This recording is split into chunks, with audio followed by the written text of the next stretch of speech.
Hello guys, welcome back to my channel. আশা করছি তোমরা সবাই খুব ভালো আছো আর আমিও ভীষণ ভালো আছি। আজকের ব্লগের ইন্ট্রোটা বাইরে বেরিয়েই দিলাম, কারণ দুর্গাপুজোয় কোথাও ঘুরতে যাইনি, বাট কালী পুজোয় কিন্তু একদিন এরা আমাকে আর ছাড়লো না, বের করেই ছাড়লো বাড়ির থেকে। বাণীকে তো তোমরা ব্লগে দেখিয়েছো, ভালো করেই চেনো, আর ওটা ছিল অস্মিতা। তো দেখো চারিদিকে লাইটিং। কালী পুজো মানেই হচ্ছে কি আলোর উৎসব।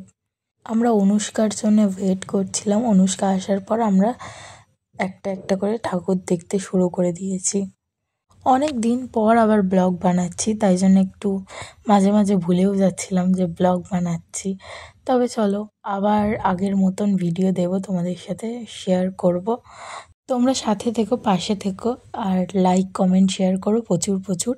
তো চলো, ওখান থেকে আমরা সোজা চলে এসেছিলাম RF-এর মাঠে। আর এখানে থিমটা দেখেছো, করেছে দার্জিলিং। তো দার্জিলিংয়ের সিঁড়ি থেকে উঠতে আমরা ফার্স্টেই মহাদেবকে দেখেছি।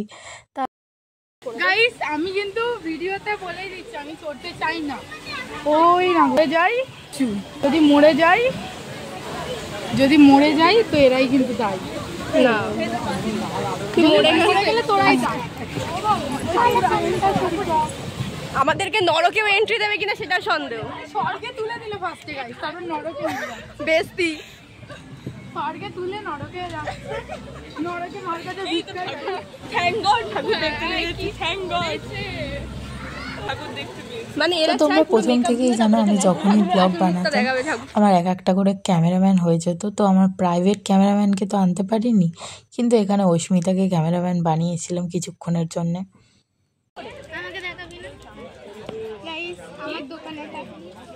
আর এ হচ্ছে কি, এর দোকানে ফ্রিতে কিনবে বলছে, বাট এদের খুব আচার খাওয়ার ক্রেভিংস হচ্ছে। কিছু বলতে, হ্যাঁ কিছু प्यारी समझ गई। ছাড়ো, আর কিছু বল। তো এই 3 বান্ধবী মিলে আমাকে এনেছিল আজকে নাগরদোল্লা চড়ানোর জন্যে আর ডিস্কো চড়ানোর জন্যে। তো আমি কোনোদিন এসব চড়িনি, কারণ আমার ভীষণ ভয় লাগে। তো ডিস্কোতে তো কোনো রকমে উঠিনি, বাট নাগরদোল্লাতে আমাকে তুলেই ছাড়লো। তো এই নাগরদোল্লায় ওঠার এক্সপিরিয়েন্সটা কি বলবো আর তোমাদের। আমি ফার্স্ট টাইম। एकदम इन्होंने वक्त बदल दिया, जज्बात मजाक हो रहा है। एक सेकंड यार, मजाक हो रहा है। গাইস, আমরা নাগরদোলে উঠেছি, এই দেখো। বিশেষ করে আমি ফার্স্ট টাইম, তো আমার এত ভয় লাগছে, মানে এখানটা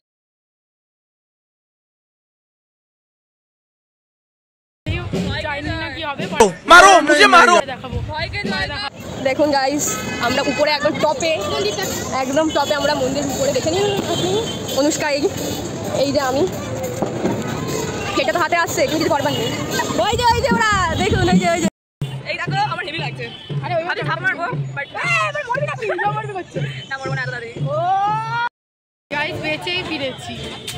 আমি তো চোখ বন্ধ করে নিচ্ছিলাম। ওদের এক্সপিরিয়েন্স গুলো শোনো। এক্সপিরিয়েন্স বল। আমি তো চোখ বন্ধ করে ফেলেছি। হ্যাঁ, তুই তো কাঁদিনি, চোখ বন্ধ করেছিলাম।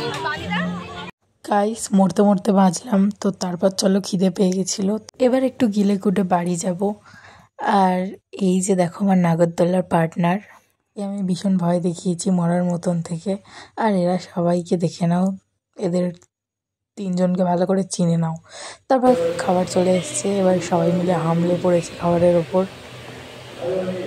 তো চলো, ফুড ব্লগার না হলেও কি করলাম দিনটায় তোমাদের তো দেখাতেই হবে, তাই জন্য একটু খাবার কেমন রিভিউটাও দেবো তোমাদেরকে। তোরা বল কেমন খেতে।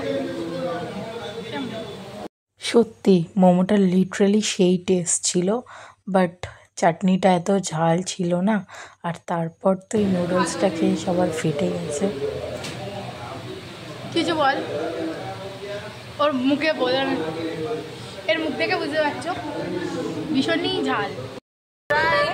তারপর সবাইকে বিদায় জানিয়ে রওনা দিলাম বাড়ির দিকে। আবার দেখা হবে নতুন ব্লগে নতুনভাবে। আজকের মতো টাটা।